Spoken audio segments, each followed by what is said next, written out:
Hi, I'm Celia Pearce, and welcome to Beyond Screens. I'm really excited about today's show. This is one of our Playable Theatre episodes, and we're also going to be broadcasting in conjunction with the Reconnect Performance Festival. So welcome to anybody who's joining us from Reconnect, as well as our IndieCade community and our Playable Theatre community and the friends of all of our guests today. So super excited to have you guys. For those who don't know, IndieCade is an independent festival of games, broadly construed. We have many different kinds of games that we show every year. In fact, a number of the people in this conversation have been finalists and award winners in the past. The submission deadline was the 31st, but we have late submissions going until April 30th. So if anyone wants to submit, feel free to do that. We also have regular programming on this Twitch channel, including Beyond Screens every week with rotating topics about games that push beyond the boundaries of screens, as well as other shows having to do with games, game making, etc. So I'm happy to have everyone join us. And yeah, so let's get started. I want to welcome our guests. I'm going to, I'll just quickly say everybody's name, and then I'll have each sort of team talk for a little bit about your work. So we have Lauren Ludwig and Monica Miklas from Capital W out in LA. We have Tommy Honton, also out in LA, from All of Them Witches. Am I getting that right? That's right. And then Kate Drummond and Nick O'Leary from Dacha, which is a New York, Seattle connection today anyway. So let's start with, I think I'd like to start with Lauren and Monica actually, because they were award winners. They won the Game Design Award in IndieCade in 2016, which was kind of amazing because it was the first time like a theatrical production had won an award. And so I want you guys to start, maybe tell us a little bit about your work and what you've been doing recently in the pandemic era. Okay, I'm going to screen share and show you guys a little bit of what we've done. So hi, I'm Lauren. I'm a writer and the director in Capital W. We call ourselves a radical theater collaboration that specializes in experiential art. And a lot of our art is about connection and empathy as we sort of aim to create work that is moving towards a more compassionate world. And so here's just a couple of things we've done in the past. The first one, which Celia mentioned, was Hamlet Mobile. This was the piece that we won the Game Design Award for in 2016. And it was an adaptation of Shakespeare's work staged in and around a cargo van. It had 8 separate experiences, and you could collect them all and track which ones you'd done with a little punch card system that we created. And if you got all 8, you were given a small prize, which was a bumper sticker for your own Hamlet Mobile. We've gone on to do a lot of different types of work. All of our work is pretty different, although it's usually for small audiences. This is a dance theater adaptation of a local Los Angeles poet's work, which was staged in the poet's house. It also involved a dinner party that we cooked with the audience and then fed them. There was like drinking on the roof and there was dancing in the yard, and it was very fun and connected. We also have another piece that we've toured a few times and have actually performed at IndieCade a couple of years after Hamlet Mobile. This is Red Flags. This is one of our more intimate experiences. It's for one audience member at a time, and you're alone with one actor. And the framework is it's a very bad first date. It's almost LARP adjacent, that you do come in as yourself. The other thing that's interesting about Red Flags is we adapted a digital screen-based version of it, a virtual date version of it in the pandemic early on when people were at home and really looking for art pretty immediately. We've done a couple other shows that you might have read about if you read about LA Immersive Theater. This was Rochester 1996, which was a very large scale 5-location, 3.5-hour experience where you drove around in a church van as part of a church community following a queer teenager's life. She's the daughter of a pastor, and you're kind of in and out of her mind, and you change roles as the audience a lot, which was one of the things that was interesting about that experience for us. The roles kept shifting. And this is a commission we did for the Denver Center, which was another one-on-one date experience, and that took place in a museum. So that was a really interesting example of working with a larger institution. So we've done a bunch of different screen-based and live stuff since the pandemic, and Monica is going to share some of those things as I stop screen sharing. You're muted, but you've probably figured that out. Okay. I am muted. And now I'm going to share my screen. So the pandemic year was actually a really prolific year for us. We did 4 different projects, which is a lot for a small outfit like we are in a year. And there was really a range of styles of engagement in these. Some were remote. One was actually in person, but following COVID protocols.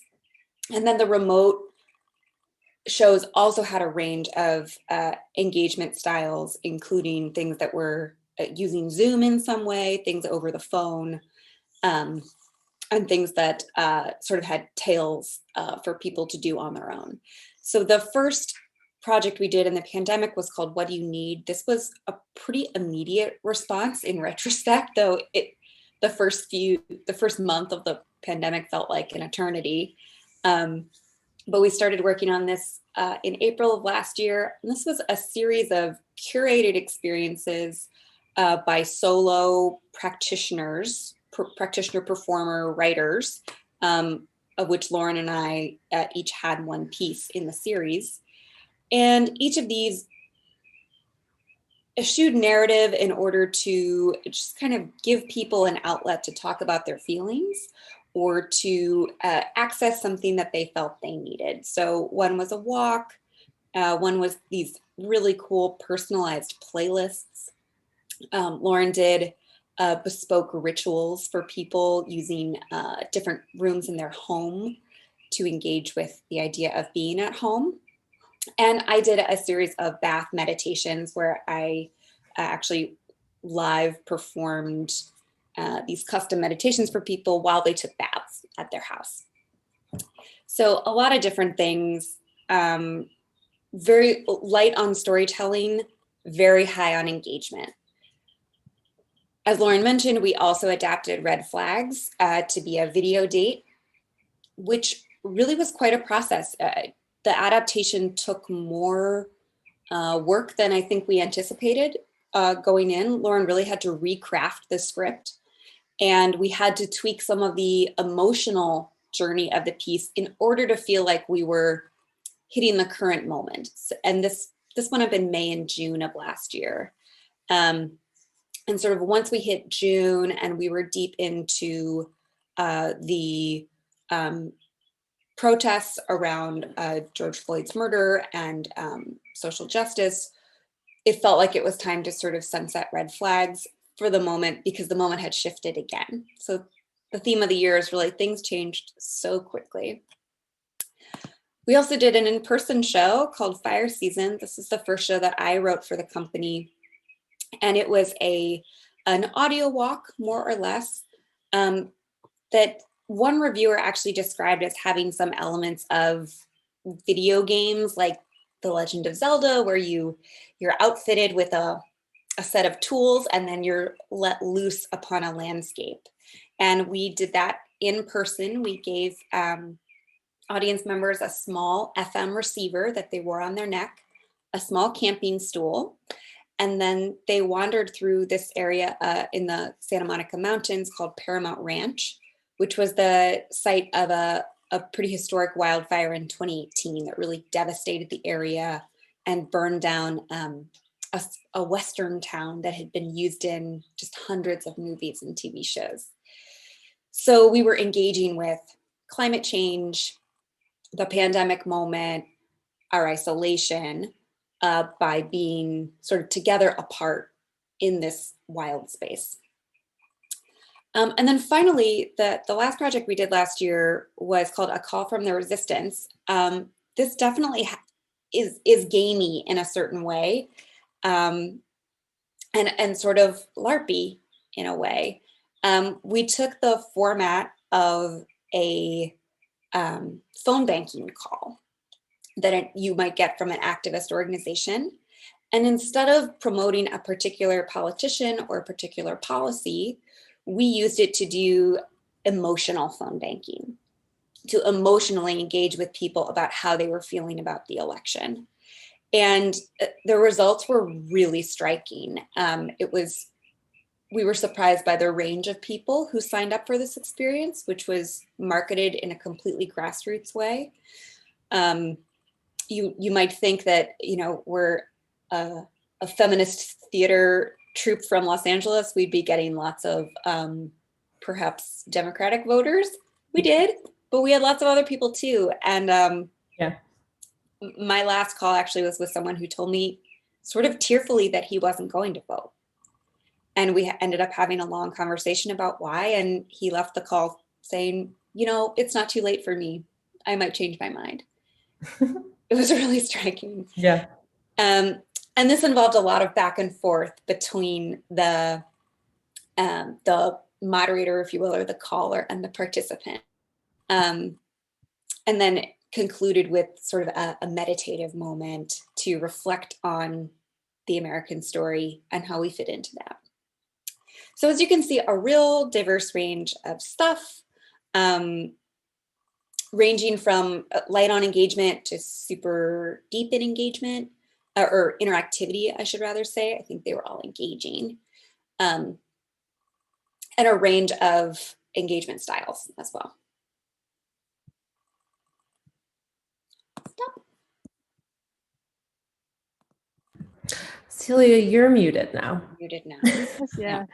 Great. And actually, I love you kind of already started to introduce some themes I want to talk about later. So let's go on to, why don't we have Tommy next? Arcana was in IndieCade 2020 as a finalist. And I think in a weird way, because you did it before the pandemic, right?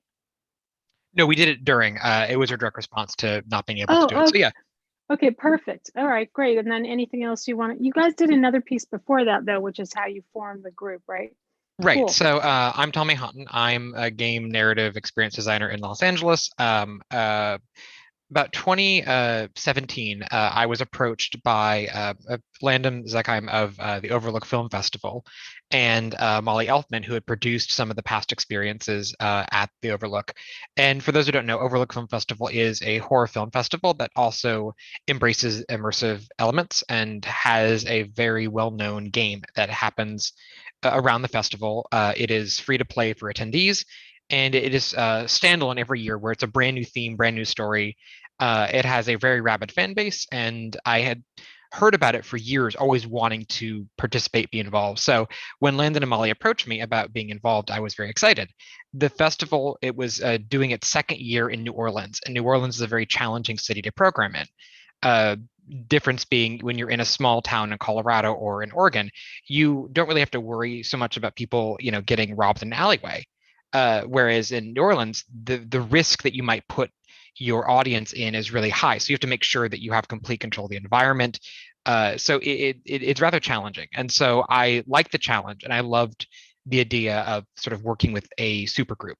So the team that was composed was me, Molly Elfman as producer, Eric Hoff, who is a brilliant theater producer out of Chicago and does themed entertainment with Thinkwell, Eva Anderson, who is an amazing TV and film writer, and then E3W, who is a collective of three creators who were filmmakers and then became immersive theater producers, Aaron and Austin Keeling and Natalie Jones.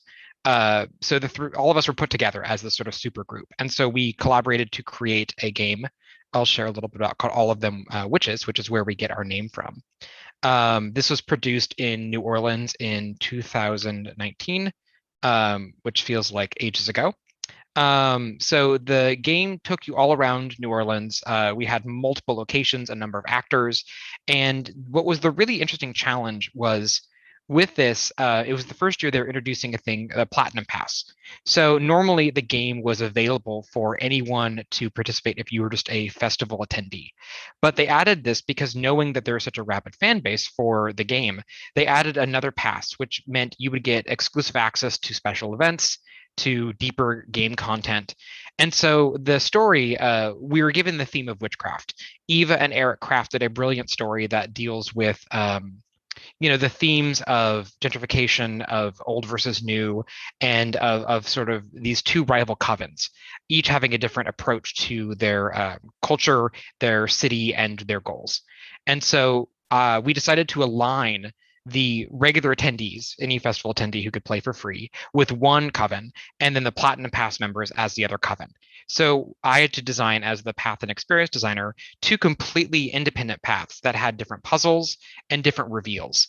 So depending on where you went, you might get different interactions with the characters and have a completely different perspective of the story. So this one happened to be one exclusive for Platinum Pass members. This character is an artist, and you get to help her construct her piece. So as you moved around, you get to meet different characters and sort of learn their perspectives and from their covens. We had some really, since this is intended to be a scary story, we had a number of frightening encounters where you see sort of the psychological effects and tolls of the sort of spells that are being cast upon people and sort of the emotional draining rituals. There were rituals we held. The Platinum Pass members formed their own coven. They actually had a sunrise ceremony where they had to rise at before sunrise and show up at this location by a river to be indoctrinated into a coven. They had to deal with clues, with files, with the puzzles are really designed as a way to get you deeper into the headspace of the coven. So my goal by the end of it was not having a puzzle for no reason, but it was really about deciphering what sigils meant to this particular coven. And it was about imbuing them with intention. And the goal was, by the end of it, you would start to uncover what aspects meant, then what whole sigils meant, and then by the end, you make your own sigils. And so it was really about teaching you a language, and that was really the puzzle design. So it was really, as you see here, people took notes and tried to really decipher what these things meant, which led them around. They actually had to dig up buried treasure. They had to decipher various orders of cards. And then this is their indoctrination or photo, which is great. There were consequences where you discovered the covens were sort of targeting each other and sabotaging each other in a very perilous way, where some characters they got to know that they didn't realize were characters perished in rather horrific ways. Again, this is a horror story, and so we wanted to bring on the full terror that anyone was potentially a target. Beautiful scenic design. E3W built some incredibly haunting and beautiful set pieces. And there were some really scary moments where you got to delve into the psychology of the characters that ended up ultimately being the bad guys. This is a rather horrific moment where people had to sneak into a dark room where one of the characters is performing a ritual on a pig, and they're in a trance, and you have to essentially grab a book from a booby-trapped container that is rigged with bells. And if you make a sound, the character wakes up. So people had to be absolutely silent as the bells are wrapped around this book and work together to open the box and slowly extract it. So it was about creating, using game design, and this was a physical challenge to really amp up the terror and the feeling of having to sneak around in a dark, scary place. The sound design that E3W did was incredible. This is the final moment of confrontation where the two covens come together as rivals. And then at the end, when the villains are revealed, both Platinum Pass and regular Pass members come together as one final group, defeat the bad guys, and essentially win. We wanted to end with some semblance of agency for the Platinum Pass members, where they get to decide the fate of what happened to these characters, whether they were allowed to live or whether they were fully drained of life. And it was a fascinating debate because we wanted to craft characters that were sympathetic. We wanted to tell a story of gentrification of people that were essentially victims. And acting out was sort of their way of reclaiming who they were. And so that story, we wanted to make it be heart-wrenching to decide what their fate was. And in the end, it was a tie. And the leader of the coven had to choose. And that was something that people still debate to this day over what really would have happened. And we had two endings planned just in case they chose one or the other. So that was a really amazing experience to work with this group. We loved working together, and we'd crafted, dozens of hours of story and content. And the fact that it was in New Orleans and a limited audience got to see it was something that we really wanted to work on. And so we decided to remount it in Los Angeles to do a slimmed down version that condensed sort of 4 days of content into a few hours.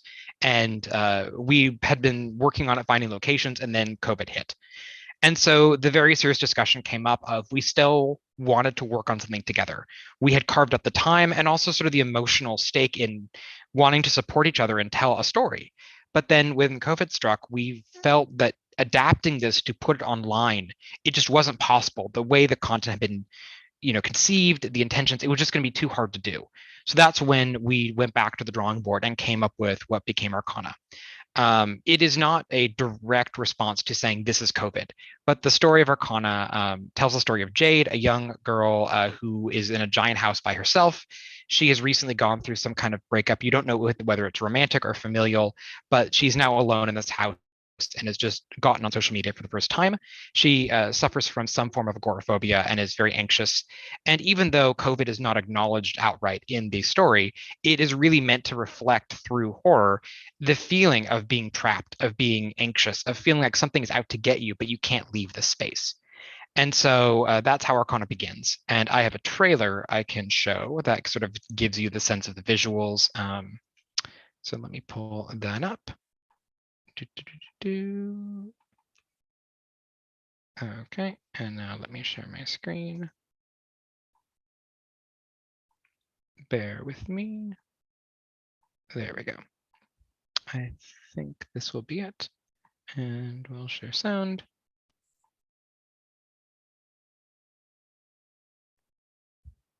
Oh. I'm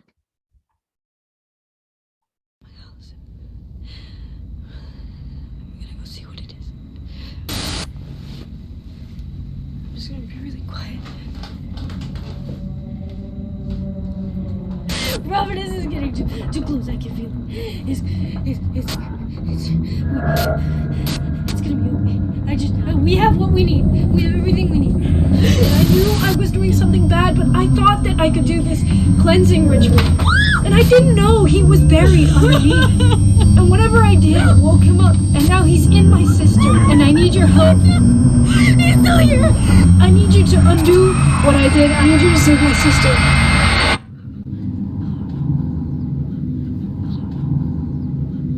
Jade? Jade, are you up here? Jade, it's Hadley. It's... Jade! Jade, are you okay?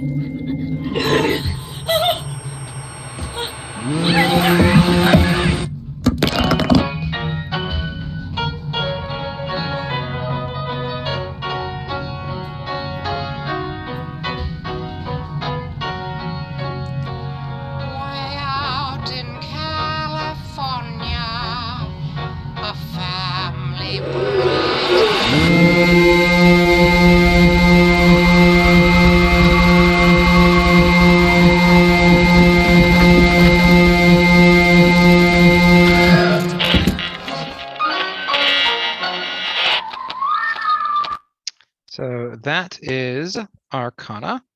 It was, again, a horror story that was meant to, I think, give people an outlet for the anxiety and frustrations they were feeling at the moment, especially right when we were on the verge of finishing a lot of social unrest. The Black Lives Matter protests were just beginning, and so it was sort of interesting outlet for a lot of feelings of frustration and sort of rage that people had.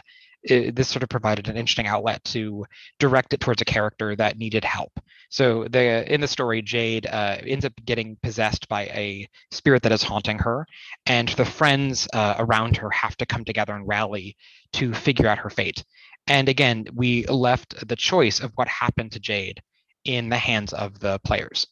So Jade they have to do research and figure out the spirit that's possessing her by doing research into true crime stories and sort of tracing the lineage of this entity through past killers and murderers and stopping the cycle of what this entity wants from Jade, and then figuring out what to do and how to cleanse her out of it. And what was interesting is dealing with sort of trauma, in that you discover that the person that left Jade is her twin sister, Robin. And the idea of a difficult family upbringing sort of separated them, and then Robin has essentially returned to help, as well as a very eccentric demonologist. Robin and Jade were both played by the brilliant Nerea Duhart, who's also part of Capital W show, Rochester, and Eric Hoff, who was one of our creators, played a very eccentric demonologist named Gareth. And so working together, the players ultimately realized that they could either stop the demon from being released and trapping it inside of Jade, thereby keeping it from ever harming anyone again, but dooming Jade, or freeing the creature from her, freeing Jade, but potentially letting this thing wander the earth in search of someone else. We got votes on both sides, but people ultimately chose to save the character they cared for, which did have a consequence at the end. It ended with a positive note with Jade walking outside and feeling hope for the first time. And then it also ended with the spirit wandering the earth and potentially in hunt for someone else to possess. And so, like AOTW's past work with All of Them Witches, this was really meant to take horror and use it to sort of dissect meaningful themes that people were going through. And through content with ARGs especially, the goal was to really turn a lot of the tropes on their head. I've worked on big ARGs for companies before, and the biggest issue I always had with them was we're selling a product. And with this, we wanted to just tell a story. We did this entirely for free. At the end, we auctioned off some of the artwork, but we funded this ourselves as a chance to just do some work and work with people we cared about. With the game design, it was really meant to not block any kind of content from the story. It was meant to give layers and depth to meaning behind things and give agency to players. The more you played, the more you unlocked. But if you didn't want to solve a single thing, you could sit there and consume the story and still engage with the characters in meaningful ways. And you didn't have to solve a single thing. So we wanted to make it insanely accessible, but also we did say this is a game. We labeled every account. We labeled every interaction, which, back in the Wild West days of ARGs, it was anathema to a game because you're ruining the experience. You're violating this is not a game principle. But for us, especially during COVID, we wanted to be very explicit in that you are not required to go outside. This is all safe. And it's, done in a way that protects the audience, but also gives them leave by saying we're only going to be live these times, these days. So that way you can go away, not be attached to a screen and enjoy life and come back and check in when you're ready. And you can only check in once a week and it's totally fine. You'll still get the story. So that was sort of the ethos for how we designed that. Yeah. Cool. I realized after seeing that I sort of inadvertently picked 3 companies that are doing super, super different things. And Kate's laughing because I know what they're going to show, and it's like almost the antithesis with a little bit of overlap. I mean, Yarn kind of has a little bit of horror aspect to it, but so I'll hand it off to Nick and Kate to talk about the stuff they've been doing. Yeah, absolutely. And that is, Celia is spot on why I am chuckling a little bit. That looks so cool, Tommy. I'm afraid. I'm Kate. I use she, her pronouns. I am one of the co-artistic directors of Dacha Theater, which is a small theater company primarily located in Seattle, Washington. Nick is here with me today. He's another producer for us and has worked on a lot of our interactive work. And we're just going to talk a little bit about the company. So Dacha as a company specializes in devised, immersive, and playful work. And a through line for a lot of our shows is really playing around with the interactivity and the autonomy of our audiences. And for us, our audiences tend to be primarily theater audiences. They come to us to see a play, and we want to challenge them to really think playfully and critically about how they are a part of that story, how they can influence the story, how the story changes because they are there, and really playing around with the liveness of theater. So that takes a lot of different forms that I am excited to get into, but to kind of give you a flyby at 30,000 feet of what we get up to, I have our short, this is the video that plays before our Twitch offerings. So you'll hear my house management voice telling you a few things about what you may need to do to participate in the show, but it's a great kind of glance at our work here. Welcome to Dacha Theater. We're so excited that you're here. We'll get started in just a moment. Before we do, let's check in. Dacha Theater is a small company located in Seattle, Washington. We specialize in playful, devised, and immersive work, and we're having a blast exploring this new virtual platform. If you want to interact in the chat, make sure you've made an account with Twitch.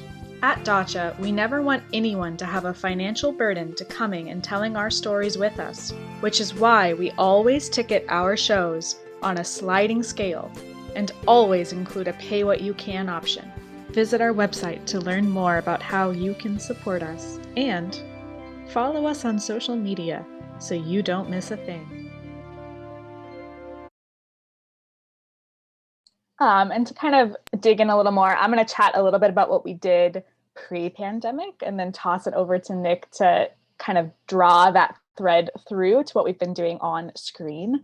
But we have been in existence since the summer of 2016. So we are coming up on our fifth year of existence, sixth birthday, I suppose.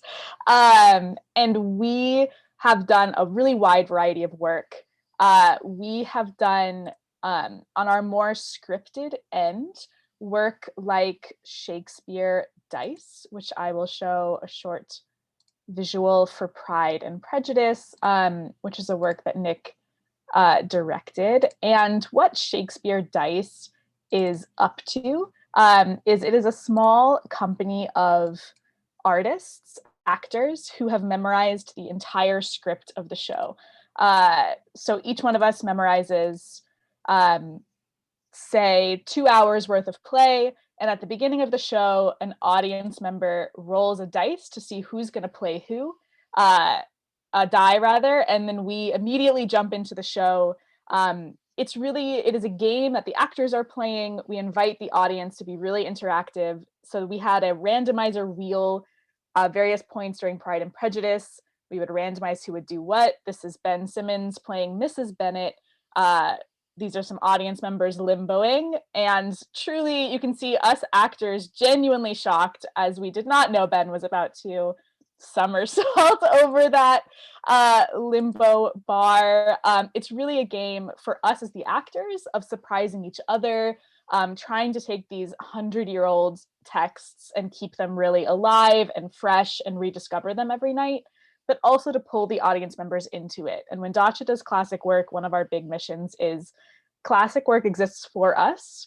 We do not owe it anything. It is here to illuminate truths, to connect people. And we want audience members to walk away feeling like, I didn't know I was going to put on a soldier hat and hold a limbo ball and throw a tumbleweed today, but I did, and I felt awesome.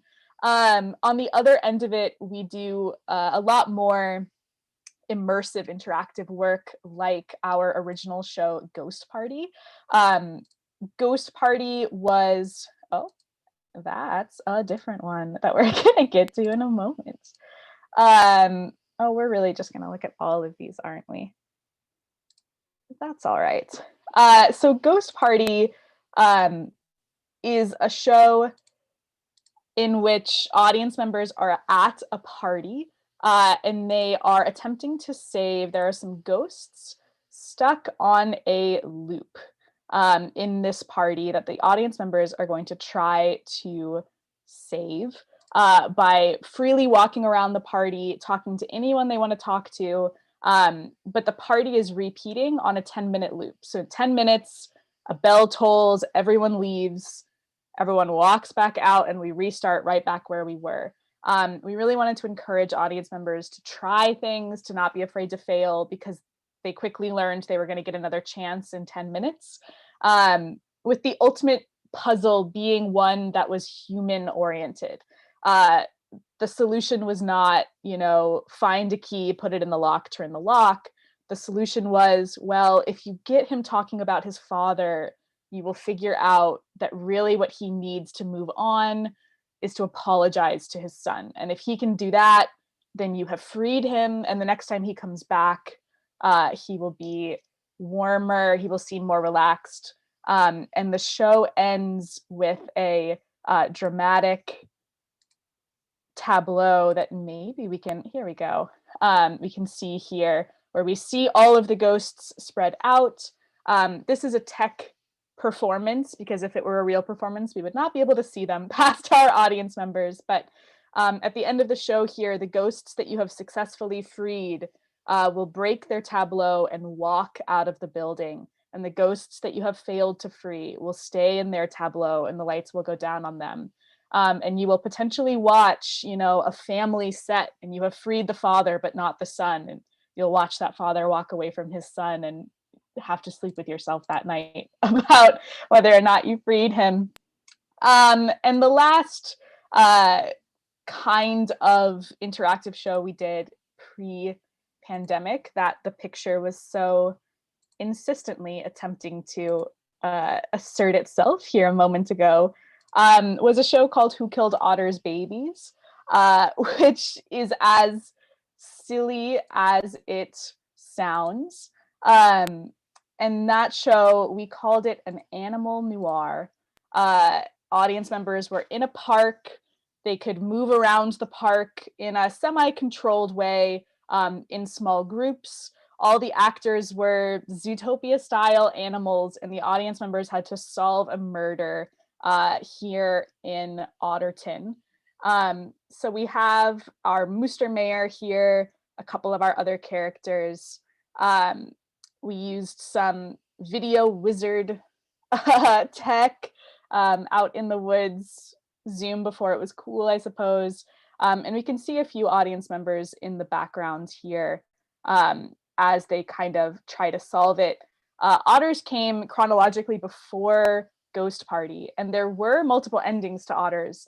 The audience chose never really to engage with the endings that were not positive, which was really the impetus in us creating Ghost Party. We wanted to encourage them to not be worried about the narrative of the story and kind of move freely. Only once in Otters did they ever convince the daughter who had done the accidental murder, spoilers, to run away and leave her father to take the fall. Every other night, she stepped up and took ownership of her actions. But that one night, it was quite exciting to see her sprint across the field and disappear into the woods. I'm going to pass it over to Nick to talk a little bit about our digital offerings, since we did make the jump online and have been producing on Twitch for the last year. I think a total of 2 full-scale productions and 3 smaller pieces at this point. Thanks, Kate. Yeah, so when it became clear that we were not going to be able to produce the audacious interactive show that we had planned for last summer, we were going to bring Celia out to Seattle, and she was going to work with me on a big show called Fun Fair that we look forward to sharing with the world ASAP. We decided to try to come up with something that would achieve our mission and really kind of recapture that sense of togetherness that we were missing. And so Nathan Whitehouse and I co-created and co-directed a show that ended up being called Robot Face.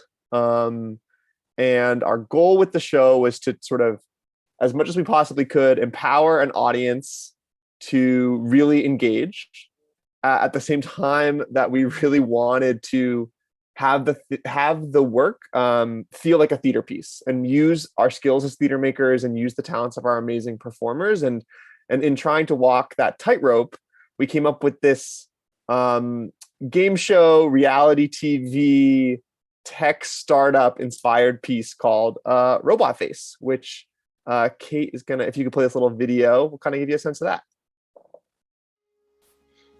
Hello and welcome to the Digital Dialogue, the show where you find out which AI can converse and which one is just the worst. Strategy, innovation, teamwork, all this and more on the Digital Dialogue. I heard a rumor about Team Pewter that they're not as excited to be on this show as I am. Okay, let's bring up Cobalt's team there. Great job, all. Let's take a little peek in behind the scenes. Well, now I'm thinking, who do I want to date? How about sarcastic? And also a good deal of stuff in the bank, a field that the AI uses for sort of a reserved memory. And what a horrible thing. I'm totally joking. Here's a joke. Why did the chicken cross the road? Chris, how did you feel it went? Well, live, laugh, love, right? I'm extremely excited to see how this bad boy fires. I think we got this. We got this. I'm really excited to see how this works out. We got it, and that is our time. We're just out of time here. Time is up. Here we go. I'm gonna go head over to the challenge room. See you in the challenge room. I'll see you on the other side. So the core concept here is that the we were watching a reality game show in which regular people learn a programming language and use it to reprogram and recalibrate a top of the line but still quite buggy AI chatbot portrayed by an actor. And part of our idea with the show was that we had two distinct audience experiences. We had a contestant experience where you logged onto a Zoom call, you interacted directly with a character called a programming assistant whose job it was to teach you this language. And you learned how to recalibrate and achieve these challenges. At the same time, each of those programming assistants had their own kind of personal human problem. And so over the course of the show, you also had a chance to try to help them navigate some kind of backstage drama. The other experience was called the Spectator Experience. And that was, we kind of remixed all of these different backstage Zoom rooms into a live game show that was streamed to Twitch. And audiences on Twitch could watch and hang out in the chat and talk about which team they thought was doing the best job and vote on who should get extra points in each challenge. So what was really exciting about it was that there was no way for the show not to be happening live. If you were watching it out of time, you weren't in that moment where you knew that's an audience member, they're in their house where they are, I'm watching here, this is all happening right now. And it kind of really rekindled for us that sense that we were missing from being in the room together with our audience. And at the end of the day, it has a very lighthearted kind of pure energy where it's a very silly, sweet show that kind of asks a simple question about what it means to be a person and connect with somebody else. And I appreciated that kind of escape in that moment that we opened. We opened right at the end of the summer and ran into the beginning of the fall. We, since Robot Face, have done a number of smaller to medium-sized works, some quick little experiments that we threw together. We ran a 24-hour theater festival recently.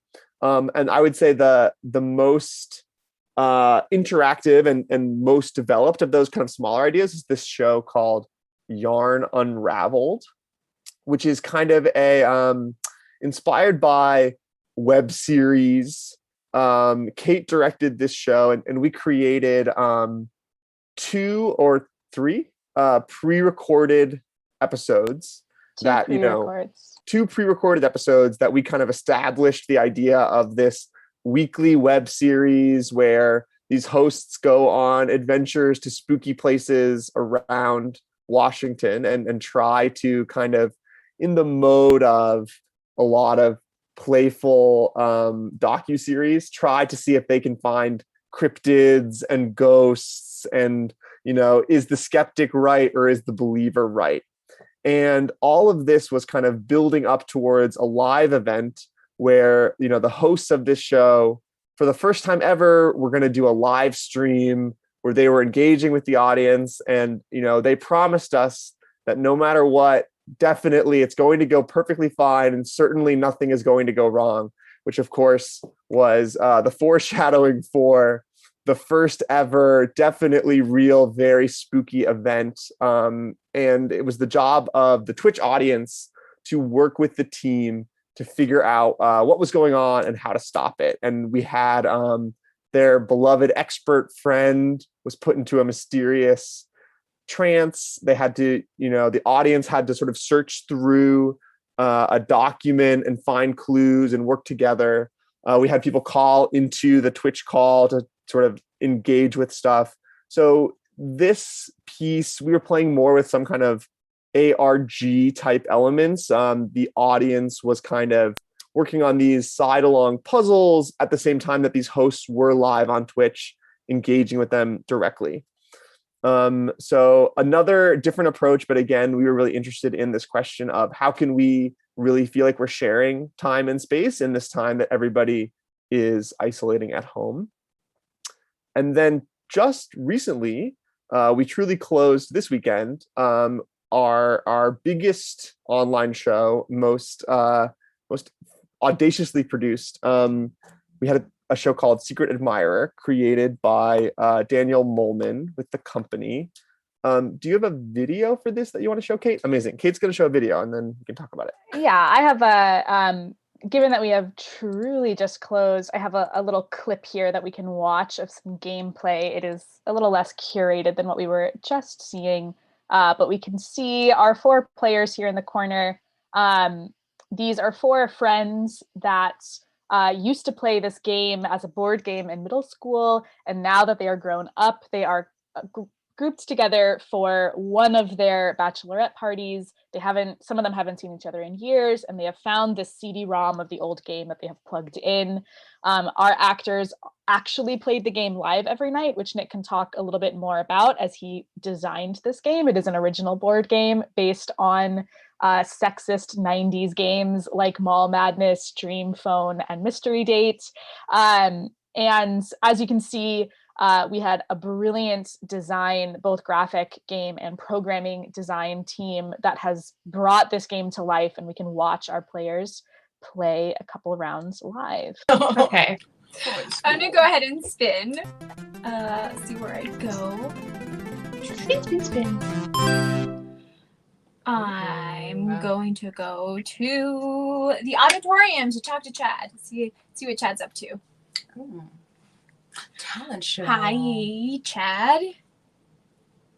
What's up, Bambi? It's Chad. Are you practicing for the talent show too?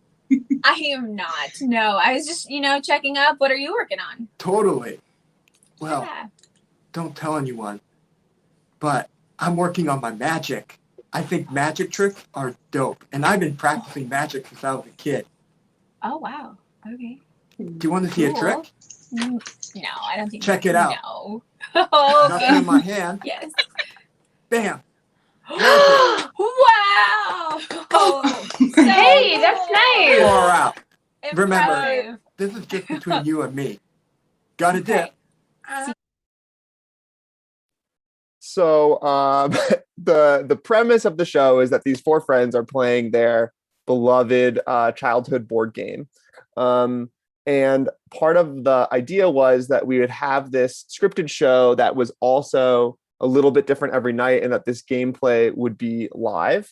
The game is based on sort of a deduction style game in the vein of Clue, where the 4 friends are each trying to figure out who their secret admirer is. And we gave every night it's completely random, and each boy likes different things, and you get clues about what your secret admirer likes. And you have a kind of detective notebook style deduction sheet to try to work out if this person likes that and that person likes this and my secret admirer likes this. And we gave the audience their own copy of that sheet so they could be at home with a pencil. Celia's showing us hers, playing along with the characters and trying to figure out whose secret admirer is whose.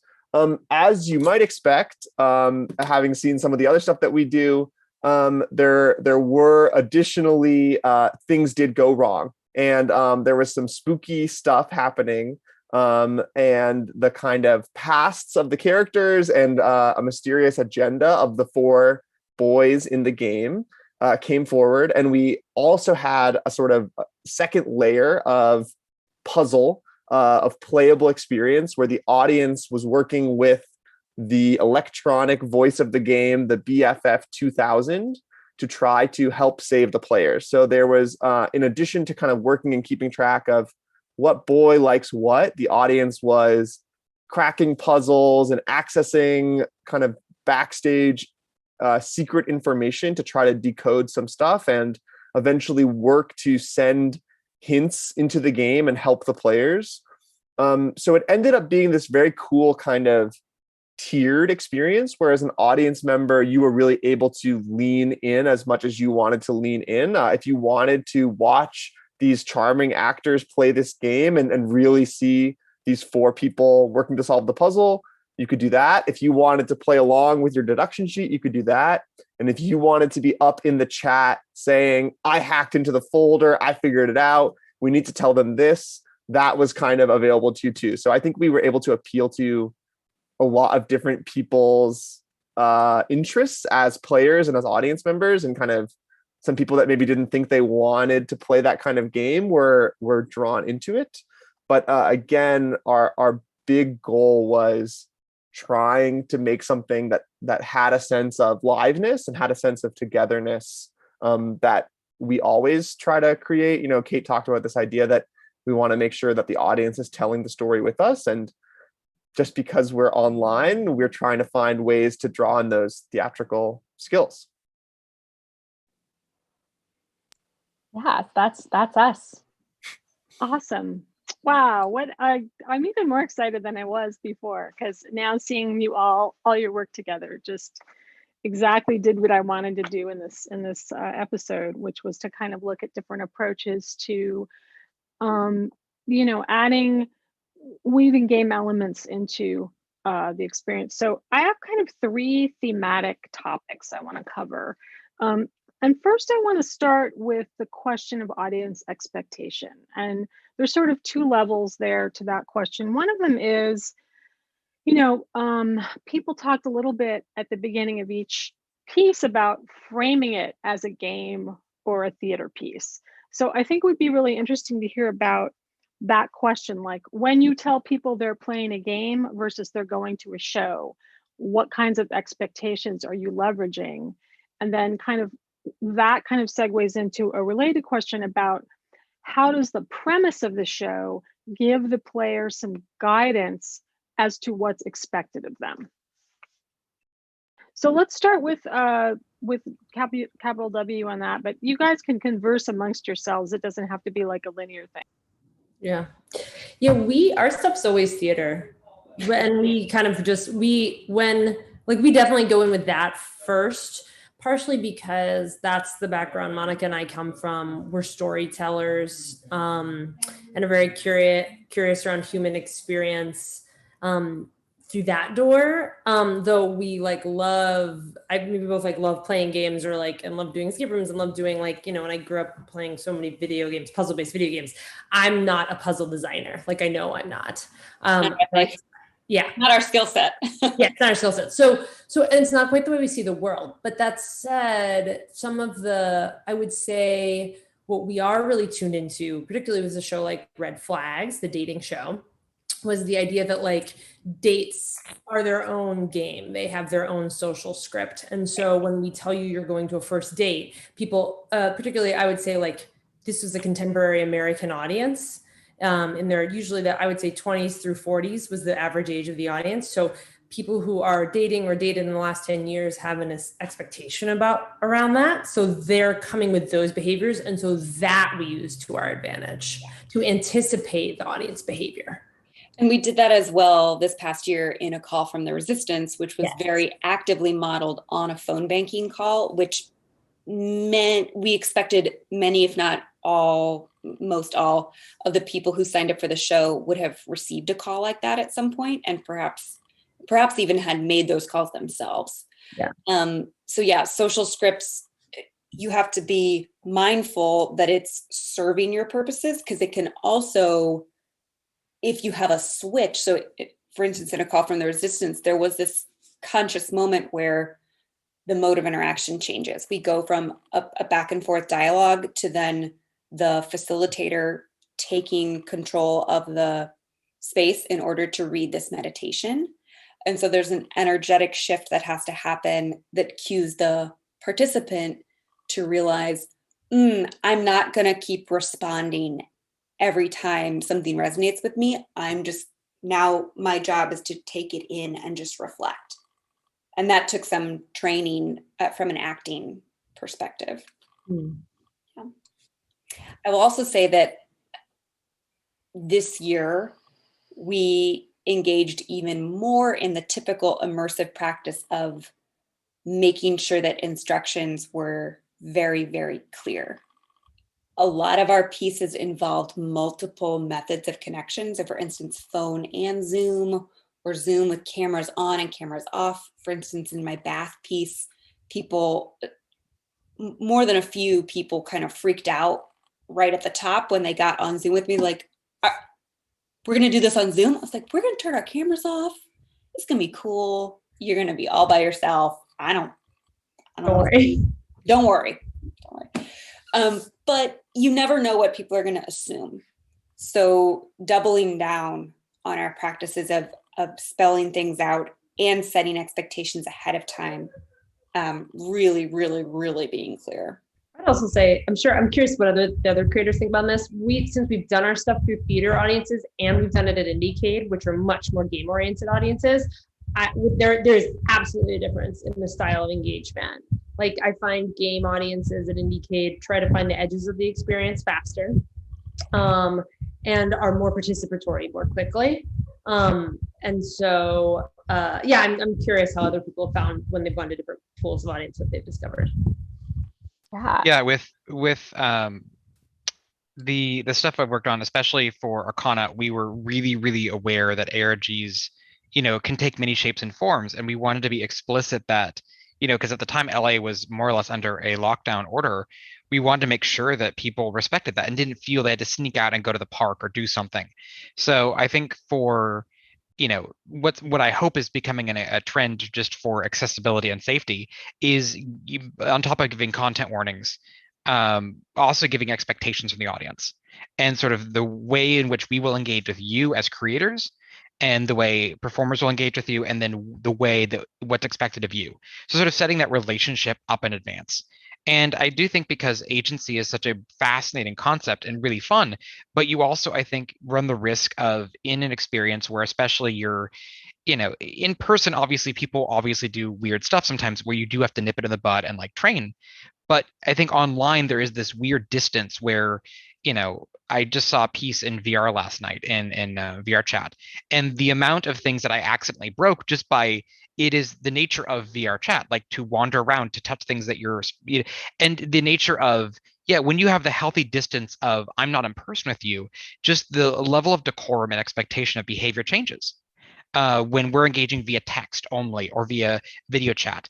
And so I think being extremely explicit in like saying, this is exactly what's expected of you. And here is what we will ask of you. Here's what we will not ask of you. And just being very clear, because I think, in the early days of immersive interactive work, there is sort of that fun discovery of like, oh, that's what this is. But to me, I'd rather have full informed audience members who give full consent to what this experience is and agree to participate. And I think it sets up the expectation of, what's expected in a way of how they will engage. And it may spoil or tease out what's going to happen, but I'd rather have that so the relationship is very clearly defined and they know what's expected of them. And if they do misbehave and get sort of chastised for it, they don't feel bad or pissed at us because they're like, hey, it's the signals you were sending. This is a game. I was playing it. And I've been a part of experiences where I've accidentally tripped over something. And I'm like, oh, crap, was I supposed to do that? And I was reading the signals wrong. And I that's why I so appreciate as an audience member exactly being told what to do and what not to do and how to follow orders. And I do think there's ways to very subtly in world, have sort of this idea that if someone screws up or, cuts an actor off or wanders an area they shouldn't, you can have an in-world, very gentle, like, you found the border, go back. And then maybe a more stern one. And then once they've violated that, then out of world, hard stop, now you stopped. And then you can be muted, kicked out, whatever it is. But I think, again, setting up the expectations and the consequences of it, I think are really important. I think it's interesting to hear you say that too, because first of all, I feel like ARGs have deliberately played with that boundary for a long time. And I also feel like we've reached a point now in at least US society where we can't do that anymore. Like, no. I feel like we have to have a hard boundary between what is real and what isn't real, because apparently a lot of people don't know the difference. So I feel like, I mean, I had a really interesting conversation. I won't spend too much time on this, but I think it's relevant with the designer of Majestic, which was the first ARG in 2000. And it was actually aborted because of 9/11. Because it was a game about a conspiracy. And when 9/11 happened, the designers decided that it was no longer appropriate to have a game like this running. So I think we're at a point now where the ARG genre has to be kind of rethought with a clear boundary, the way that you're describing it, Tommy. I think that's really important. Well, we Kate, got criticized for it, honestly. Like, this is the thing that was a little bit concerning, was when we first said these are the boundaries, like all counts in the game are labeled, and we got criticized by a few really diehard participants who have gone way back in the ARG format, Yeah. and really got mad and said, like, not how dare you, but almost that level of like, oh, this is going to ruin the fun. And we got apologies from some of those people at the end of it saying, like, it's like I'm watching a movie or a play. Like, I can go in that world. Kids in bed can be told a bedtime story and go in that world. So I give you boundaries. I think it makes it accessible. And they agreed with that. They're like, I forgot that I don't need to feel like everything is real to play and participate. Yeah, I think that's really good. Sorry. It's it's okay. I just want to give Kate and Nick a chance to chime in as well. Sure. I mean, I think we resonate a lot with both what Monica and Lauren and Tommy are getting at here. I think we really try to come in with a consent-based practice and try to really set expectations really clearly, particularly around the scope. For us, we attract a lot of, it's interesting to hear about the difference between theatrical and IndieCade audiences, because we attract a lot of audiences that are, half of our programming is, the Jen Silverman's The Moors in a black box theater, where people are going to come and that's their first experience. And then we're going to bring them into Ghost Party and say, all right, like, off you go. And so how to set up that expectation to really give them the bounds of play and to make them feel activated and autonomous and also safe. I think a lot of audiences, their single worst fear is like, am I going to be embarrassed or harmed, or am I going to break the play? Like, I don't want to break the play. And so one of the tools that we do a lot, because our work pretty much across the board is very narratively driven, and does have its bones in a play theater space, is that we use characters that are like audience proxy characters, that the audience has a character that they know they can trust, that is their kind of connection into the world. A lot of times those are the characters that make the call to action. For Yarn, those characters were our hosts that said, like, oh my gosh, you guys, we don't know where Dr. Al is. Something's very wrong. We can't access the file. Can you help? In Secret Admirer, that character was this electronic BFF 2000 that was going to talk to the audience in the chat. For Ghost Party, that character was the human janitor of the building. And we had cast the audience as, you're all here for a job interview to be the new janitor, but we have to let you know there's a lot of ghosts here. Let's go check them out. And that has really been a great tool for us to kind of be able to have that direct conversation in the way that Tommy's saying, of like, it's in world, because you're not breaking the play, you're just maybe playing a little too hard. Especially when we talk about in-person work where people are walking around and there's questions of contact and space and, which of these lights are you allowed to touch and which one is going to electrocute you, please don't touch it. And just finding ways for that to be playful and warm, because I think audience trust is something that once you have broken it, it is very hard to get it back. You have really you have lost them, and that is just the most heartbreaking thing. So Nick can talk a little bit more. We play some games in shows like Pride and Prejudice, where the audience is in a seat for a majority of the show and then is asked to get up. In our dice shows, we really have a vibe of like, if you think something is funny, say so. If you have a comment, like, we want to hear it, we're here to talk to you. The show is happening around you and you're a part of this party. But Nick, maybe you can talk about some of the strategies for giving the audience member who's active clear instructions while not stopping the show. Totally. I mean, I think that like one of the big differences in this kind of wash from really, really gamey game and really traditional theater work, I feel like, is to what extent audience members are asked to play as themselves. And I think that work that invites people into a world where they play a character is a bigger ask for some people. And I think there's like a middle ground where it sort of is well, you're you if you met a ghost, or you're you if you were trained to become a witch. And then in some ways, it's actually even harder to kind of get people to establish the rules for how to engage as a more traditional audience member. I think in part because you as a theater audience member, most people say, well, me as a theater audience member, my job is to be very quiet and pretend that I'm not here. And occasionally so, go, yeah, right. And Right, sometimes right. when you say, like the white guy sitting next to you will give you a dirty look. So we kind of have found that in that work, there's a few rules that I try to teach performers. One is, especially early in the show, giving really explicit asks. So if you want audience members to do something, if you tell them to do it, they are excited to do it, and giving them really clear directions. The second rule is, after they do it, you tell them that they did a good job. And that is, because they're afraid of being embarrassed or breaking the show. If you say, like, what you did was exactly what I wanted you to do, either implicitly or explicitly, or giving them a little round of applause, that can really win trust for a bigger ask later. And the third rule is you make it very clear when the ask is over. So, this is like the thing where if you want the audience to wave a flag, people are very happy to wave a flag, but they are very afraid that they're going to keep waving it after everyone else stops, and they're not supposed to be waving the flag anymore. And so once they've waved the flag and the moment has passed, you tell them, thank you for waving that flag. Please stop waving the flag. And by doing those three things early in a show, you can teach a really traditional audience member exactly how they're going to be taken care of for the rest of the night, which I think is connected to some of the stuff that you're talking about, Tommy, that, there's like an important element of showing those boundaries no matter what the work is. Yeah, I love the surrogate and the training model. I mean, coming from video games, having played for so long, there are a lot of lessons in like early game levels that teach you the mechanics of that game while still playing. Because everyone, including me, you pop the game and you're not going to read the instruction manual, and I don't want to sit through a cutscene.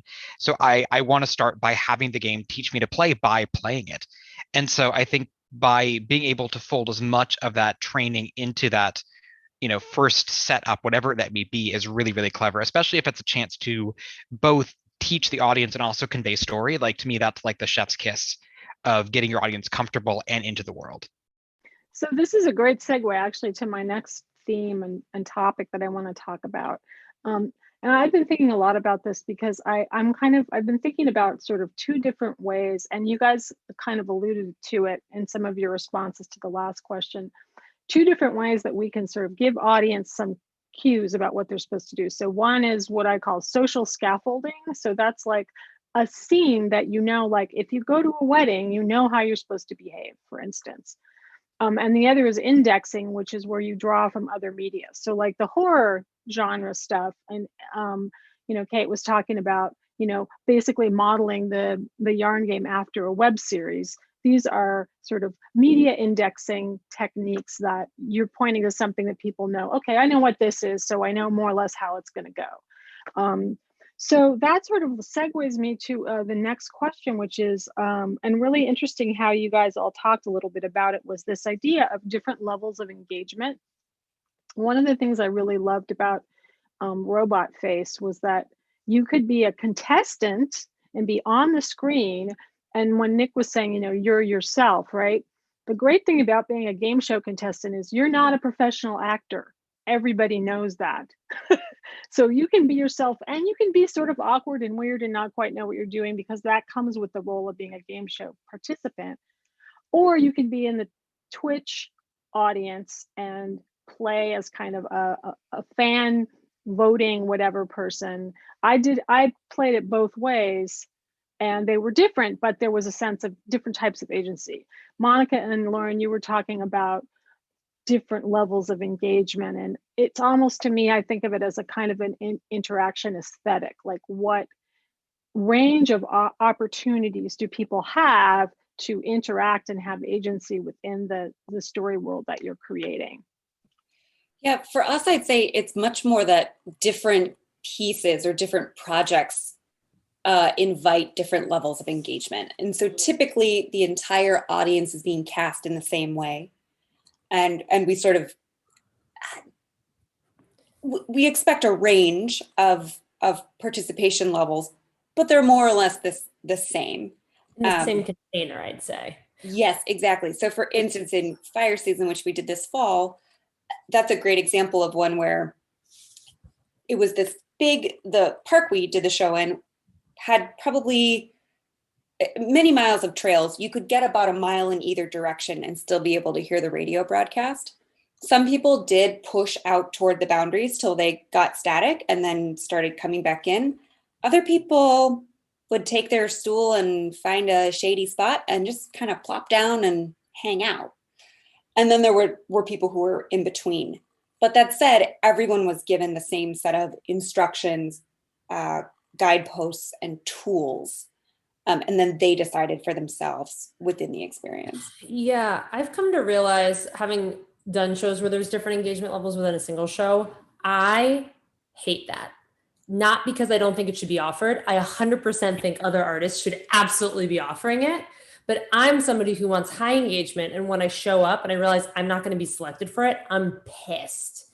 And so I tend to make art that's egalitarian in your options and opportunities. And then I'd rather somebody, and then we're really like, we try to be very forward in our messaging around like, this is a really high interactivity show, or this is a really low one. So if you're somebody who is a wallflower and is like, I don't want to do your red flags nonsense, that sounds very stressful, I'm like, that's so fine. That's okay. Cool. Yeah. And if you're somebody who's like, I really want high interactivity, fire season sounds like I'm just going to be listening, we're like, yes, you are. Great. That's great. Don't come. Like, I'd much rather that. Personally, though what I will say is that even within the different ranges of engagement levels, we certainly run it with shy people, outgoing people. Like, we try to really do a test run so that everybody's used to that range. Yeah, so that each show has a range, but some shows the range is here, some shows it's here. That's right. And there's overlap. There's a window. Yeah, we sort of have the approach of something for everyone. But the audience roles are symmetrical for all of yours, it sounds like. Like every audience member sort of has the same kit of parts to work with going in. Right. And then they can push however they want, but it's within that one wrapper, like you said, of interaction. Right. That's right. But this tiered thing, which is more what Dotch has done, or what Tommy was describing with the New Orleans project, where you literally have different audience groups in different distinct roles. Yeah. It's interesting. Robot Face was our first kind of foray into that. And we, it's a thing we explored online, mostly driven by space and wanting to kind of stretch our reach. A lot of our shows kind of sit in between where Robot Face kind of dramatically truly had, click here for a spectator ticket, click here for a contestant ticket, but still not quite getting to the, I think, very lateral symmetrical model that Lauren is kind of talking about. Thinking about a show like Otters or a show like Pride and Prejudice, one of our big missions is kind of demystifying and making warm the idea of interactive theater to people who, if you ask them on the street, do you want to go to an interactive play, would say, no, thank you. Like, go move along. But if you say, would you like to come to Pride and Prejudice? It's a house party. They might be like a play? Okay. And what we love is getting to, minute 90 of our 2-hour show and having that audience member who at the beginning was very like, I'm going to sit in the back row, I'm going to watch the play, I'm going to mouth along with the words that I know. There at the end, we say, can anyone grab a letter? And they're like, I'm going to grab the letter. And they like run across to grab it. That kind of activation is really on mission for us. And another thing that we try to do a lot of is unique experiences within a shared moment.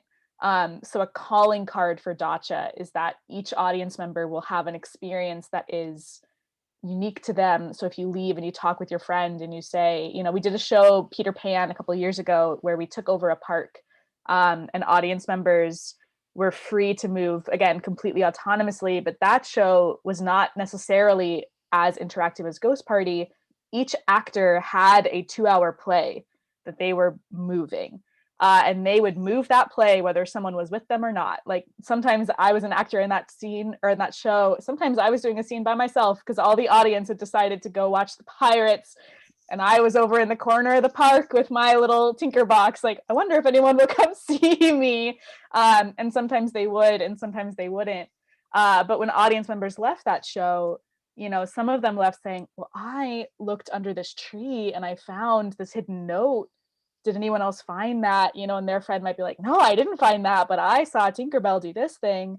And just that kind of transformation of watching, you know, we're in a tech city. And so we get a lot of like stuffy Microsoft people who are, you know, well, I'm here, I brought my son to your play and I'm going to just watch him do your play. And an hour later, that same guy is, you know, marching with the Lost Boys with a leaf on his head. That's something that's very on mission for us. So it's, yeah, that kind of hybrid moment for us. There's something really cool in what you said that I think is really important for when you have agency to run a space is this idea of consistency of experience. Because I want to do your work so badly, I've not been able to, but with what I've noticed with capital W and like really good, well curated crafted stuff is where when you're able to go through the experience at different points and pick your angle or where you're going to participate, the idea is I've seen shows and companies design it where it's almost like the shared experience. Like if I go with my partner and we choose to sort of wander on our own and have our own experiences and come back on the car ride home, what are we going to talk about? How much similarity in our experience and what can we talk about thematically, narratively, interaction wise? And it's really magical when you have both the shared experience that you can relate, where you know the plot, the setup, the characters, but then you're able to have different engagements where my perspective of a character might be different because I went this way and she went this way, and we have different views of the argument or the story. And it's just making sure that that shared commonality between the spaces is really important. Otherwise, it's the equivalent of you driving to a movie theater and each of you wandering into a separate theater. And then at the end, you're like, what did you have in common? The lobby, we were in the same building, but we have no common reference for how we navigate a story and talk about that shared experience. So being able to have that foundation is so valuable. And I love the idea of being able to give people the unique moments that add context to the larger space as a group you can communicate as a whole to have that shared moment. The first time that I went to see Sleep No More with Stephanie, who's the CEO of IndieCade, we came out to get into a Uber to go back to her parents' place, and she said there was so much nudity in that, and I was like, wow, I didn't see any nudity. And then we started comparing notes, and one of the interesting things was that we came into a scene at different points. So like I came into the bathtub full of blood, she was there when there were people in it, and so we could sort of connect the dots between what had happened from point A to point B, right? So that was pretty fun, actually. I think like what you talk about after a show is a big part of the experience for me. Yeah, and I know, Nick, outside of your work with Dacha, you've done some much smaller. I'm curious about how your experience with like one-on-one shows fits into this conversation, because that's, Dacha is we like houses of 50 people. We like to pull a bunch of people in. Yeah, I mean, I was thinking about this when you were talking about red flags, and when we were talking about some of these questions about both how the audience knows what they're supposed to do and giving people the ability to kind of calibrate their own engagement. But there's a piece that I made with I have a collaborator named Sharung Biswas, who's an artist, game designer, LARP designer. We make stuff together that exists in this zone between game and play that is probably closer to the game pole of this network. But we have a piece called Knock Once for Yes, where an audience member is trained to become a psychic medium. And it's a show for one audience member at a time. There are two performers. The economics of it are really impossible to make any money, which is why we haven't produced it more often. But in that piece, we worked with a really amazing playwright named Jess Honovich, who wrote these scenes for us. And the premise of the scene is that you're a trainee medium. A facilitator tells you your job is to, ask this person who they want to contact. do some kind of ritual.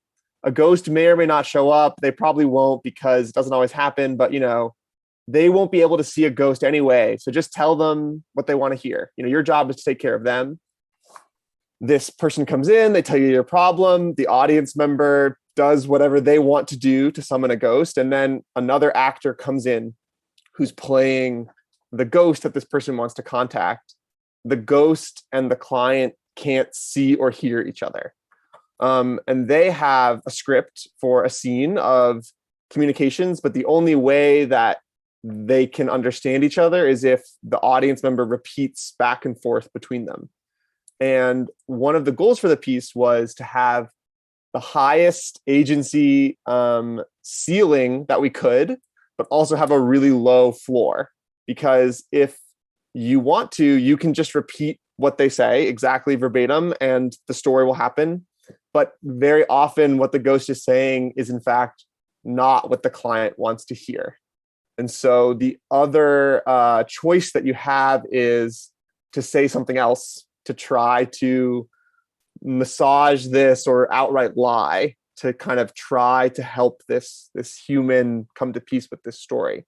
So that, I think, was one way that, because it is such a small audience, we were able to kind of give people a lot more control of that level of agency versus I just want to kind of meditate in this. That I am always wondering how to do with a bigger group. It gets really hard, I think, when people's fun depends on other people's fun. It gets much harder to kind of come up with ways to give everyone that power. It's kind of funny that you have the audience in that role too, because then even if they screw it up beyond belief, no other audience members are harmed by that, right? Yeah, so replayability. Oh, sorry, Celia, go ahead. Go ahead, go no. Finish I was just going to say replayability is a big question for us when it gets into that, because most of our shows are conceived of as a communal experience. The audience is all there together. How do we empower? With Ghost Party, there was we actually separated out anyone who was coming back and gave them a little extra talk ahead of time to say, here are some sets of expectations for, please remember, we don't find out that they're ghosts until after this moment happens, or we don't find out that they have unfinished business until the third repeat. And encourage them, like, you are free to replay as much as you want, but do your best to bring in information that you have learned today when you're talking to other audience members. And then when you are autonomous, go check things out based on your knowledge from last time. But trying to set those expectations is tricky. And it was a thing we bumped into a lot with Secret Admirer as well in our conception of it, that actually led a lot of the game design. Was we want to make sure that these puzzles shift every night for a returner to be able to have fun. We want it to be replayable. And if everything is exactly the same, we're asking an audience member to do something they didn't sign up for, which is to just curate the experience of everyone else, which is a fun experience in its own right, but wasn't the ticket we were selling. And so trying to figure out that balance has been a big thought process for us, not the least of which what Nick is talking about. How do we take care of an audience member that wants to take apart the entire play next to an audience member that really just wants to watch the play as written? What's the balance there? Which is joyful, but also challenging. I think you speak to another issue that we faced, which is like with an ARG, like can you preserve it? Can it be replayable? If you're not on the ship when it takes off, like, can you swim out? And that's part of the goal that we had, where every week, we would do a recap. So anyone who was not caught up to speed could catch up. But if you're not playing within that 4-week pattern, like, then it's done. So while we have like walkthroughs and all the stuff you can watch, like, there's something about you cannot converse with the characters and engage in that sort of intimate connection with people. So it is hard because, like, I hate the idea of missing out on something because you were busy at the time or didn't know about it or whatever it was. Like, I still love the chance to be able to participate in things and make it as accessible to as many people as possible. But it's the sort of acceptance of the medium. It's like some things are ephemeral. Like, I couldn't see a show when it was running. Unfortunately, I can read about it, but I think it's just the nature of the beast. But that's kind of the hard part, is really wrestling with when we are creating our content. Like, can we preserve it? Can we make it replayable? And the answer is no. Like it's an ephemeral thing that we've accepted has to go at some point. But and I'm excited to see things that can be replayable. But I think that's part of the nature of this sort of ephemeral creation. So if we have time, we might go a little bit over. Is everybody okay with that? The last thing I wanted to get some thoughts about, which is something that's really been, especially like with the Playable Theater group, it's been coming up a lot in conversations, is the whole question of acting for interactivity. And now for Red Flags, one of you actually performs as the date, right? No. Okay, so you have actors that you hire.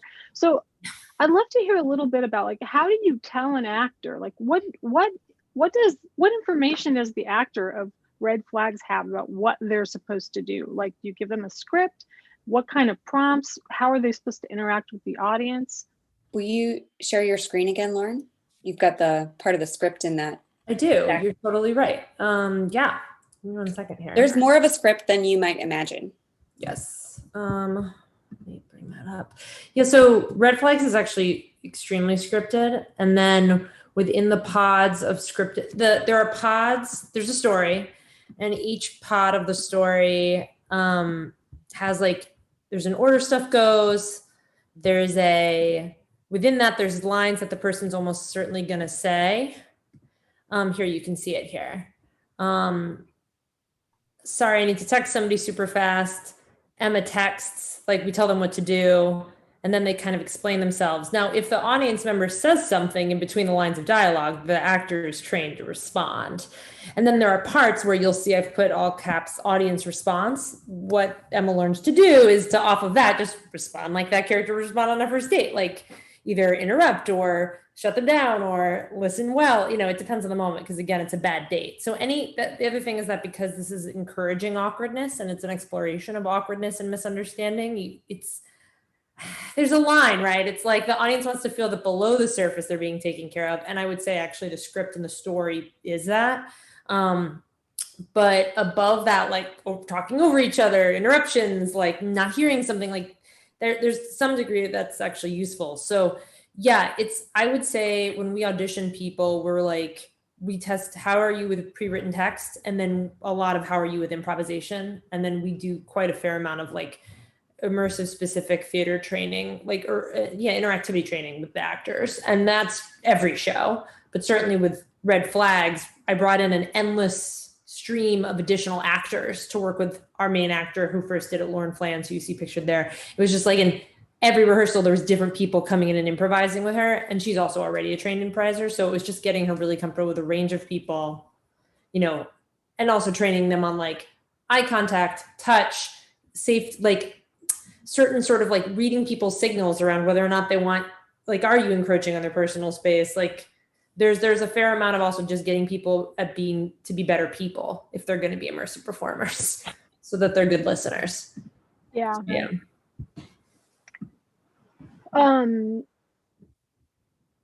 Tommy, what about with your stuff? There is definitely an interesting thing depending on what the piece is.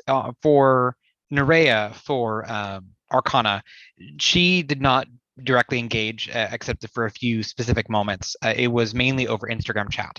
And so because we opted for more personalized responses, we could have used chatbots, but having worked with chatbots in the past, it yielded a kind of distant and hollow experience. And so we decided to do the crazy thing and go ahead. I just want to clarify. So you had live actors doing the Instagram in addition to the performer that is showing on the video. Is that correct? Yes. Yeah. So the actor who played Jade and then played Gareth. So the way it worked is email and Instagram messages were the way you could communicate with the characters. And so we wanted to create a sense of consistency. And when you did get a chance to talk to a character in person, over video, making sure that they knew who you were. And so Nerea, we made sure was part of our Slack, and we had a very clear organizational structure. And then the way it worked was we took shifts because we got thousands of messages every single day. And it was about managing those with a schedule. There were a lot of us responding. And to keep the performance, and information consistent, we basically had a body of text that explained who the character was, their history. And if we didn't have a question answered, like, what is Jade's favorite food? Where is Jade? Like, we had the basic bio down. But if someone asked something very specific we didn't have an answer to, at this point, we all knew and had written this character so well, someone would give a response and that would become codified in the character bio. So as it was discovered, we'd build it out. And then the way it worked performance for like emotional standpoint was we basically had to check in every day what Jade was going through in that particular day. So each character had sort of like a weather check where they knew the emotional place they were, they knew what they'd gone through factually.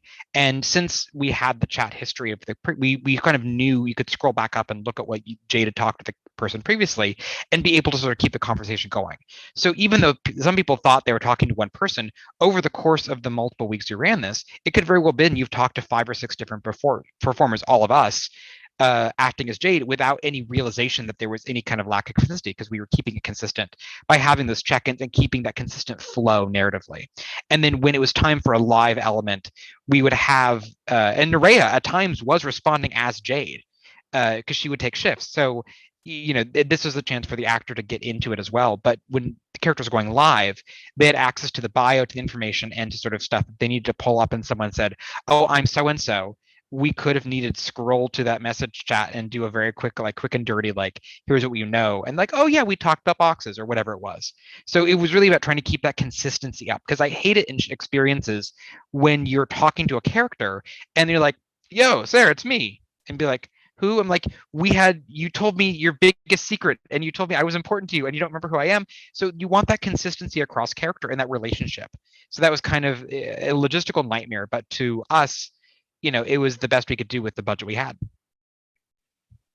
I'm thinking also about, there's 2 examples from Dacha that I'd love to hear a little bit about. One of them is the way that you interwove pre-recorded video with live video and yarn, especially the keep talking and nobody explodes mechanic with the notebook. Can you talk a little bit about that? Yeah, absolutely. Are you thinking about like actor preparation or more kind of audience? It's interesting that what Tommy was describing was a little bit of, I would say, like magic trickery, right? Like you're really talking to 5 different people. What you guys did with Dacha that was interesting was you had the actors moving around, but half of what you were seeing them do was not happening live, even though it felt like it. But then you'd be in a situation like you're in Al's house and you photograph the notebook and you upload it, and then the Twitch audience is reading the notebook and yelling stuff back at the actors who I'm presuming are live and seeing what the audience is saying. So you're interspersing these really direct acting scenes with these pre-recorded scenes. So I just was curious, how that was framed. Absolutely. So for that, we really wanted to get at how to digitize the experience that an audience member has in an in-person show where they have discovered this resource that they can kind of dig through for clues, which in some of our shows, those resources have tended to be other actors that you can talk to 10 people at the same time and try to glean information from them. But when we're online, with the structure that we wanted to make, we wanted the audience to be in the same place the whole time. We were not going for the very cool structure of shows where online audiences can kind of go to different breakout rooms or see different people. We wanted a communal experience for that. And so our solution was to have, and I know they were in the chat a little moment ago, so if they're still here, hello, Lil Lion Ryan. But we had Ryan Long, who is a brilliant writer and dramaturg in our company, create this 25, 30-page research document that ostensibly had been written by one of the characters. And then we wanted to, the other kind of element of this that we wanted to play with in Yarn was challenging the structure of what is live and using some of those magic tricks of trying to break the Zoom square, right? And our initial thought was that it would all be live and that we would, Ethernet into phones and like go on data and take our phones on Zoom into cars. And we quickly realized that that was a nightmare. And then it just looked like the pits, right? Like it's jumpy and it's bad and doesn't look good. And so we wanted to play around with achieving that feeling by pre-recording those things and just strongly implying that they are live, and cutting them with live videos in the same spaces, so that could happen. And then screen sharing this document that had just been scanned in. In fact, there's no printed version of the document. We just waved some papers at you, and put them off screen. But then scrolling through it, trying a little bit of magic, trying to, especially on Zoom. And I know some folks were talking about this earlier, of just, I think when people are online, their tolerance is a lot lower right now for not knowing what's going on. But it is also a lot lower for losing faith in the structure. And so finding moments where we can surprise people or do something that they didn't think was possible. Those moments of surprise on a platform that we have to sit on all day were kind of what we were going for in that. And then the other one was, of course, and we talked about this in an interview we did a couple weeks ago, which is the interface that the actors saw in Robot Face. So as they talked about, the actors are performing based on essentially pseudocode that's been written by the players. And so you guys had to create an interface to the actors too, right? That basically told the actors, gave them some prompts.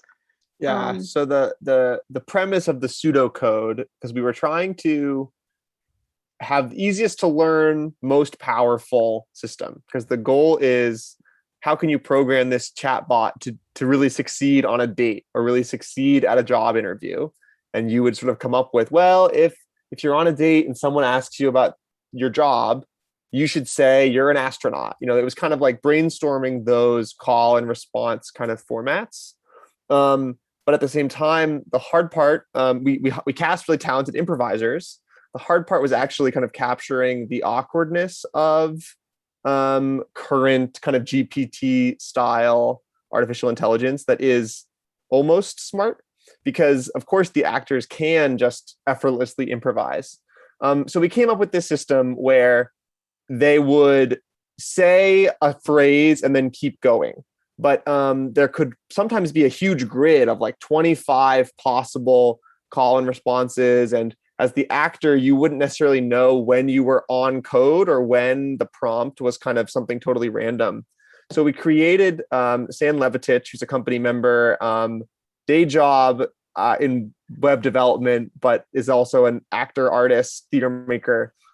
Sam created this amazing tool for us where the programming assistant character could type in all of this pseudocode based on what the audience members wanted to do. And then in an improvised interaction with a host who didn't know what was all programmed into the robot, if the host said something that should trigger one of these responses, the programming assistant would click the right thing. And we were using a screen share function to show that performer playing the AI only the very specific thing that they were supposed to do. So at any given moment, they could just look at their screen and say, oh, I'm supposed to say these 5 words and then keep talking after that. So is this like an example, Kate, that we're going to show? Yeah, we had, I had up while you were talking a moment before code, and this is in fact that code firing. So we can see the code that we just saw in action here. Sound checks. Then, just on time, a person sits down at the table opposite you. Who could it be? This must be your date. Then they say, so, dating, huh? I'm having a great night because I know the truth. Bacon was never a dog. Bacon was my heart. And Pewter stole my bacon, or rather, Esther stole my heart. And also, Esther stole my dog. Wait a minute, I'm a little confused. What does Esther have to do with it? My programmer has a lot of unspoken feelings. Please, read the code for my heart. So, are you trying to relay a message through me or something? I thought we were on a date. Faye, can you go on a date with me? Well, we are on a date, and I'm. So you kind of get a sense there, and in this particular case, this is kind of a moment where the gameplay is intersecting with that backstage drama that I alluded to earlier, where this team of contestants is trying to help their programmer communicate his secret crush on another character through the robot, and that was sort of building on a lot of running jokes that this audience had developed, and balls being thrown between the different teams on screen. Great.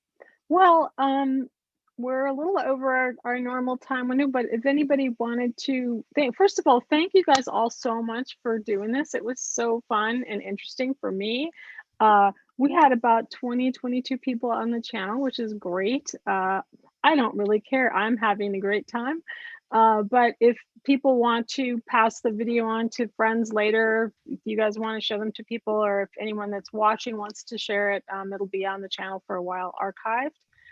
I also wanted to mention a couple of things. At the beginning of the show, I mentioned that we still have late submissions for IndieCade is open for another few weeks up until April 30th.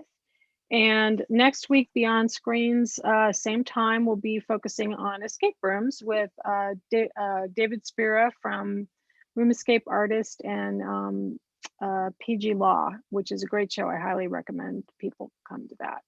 So it's been so great having you guys. Thank you so much for joining us. And I guess we'll just sign off with that.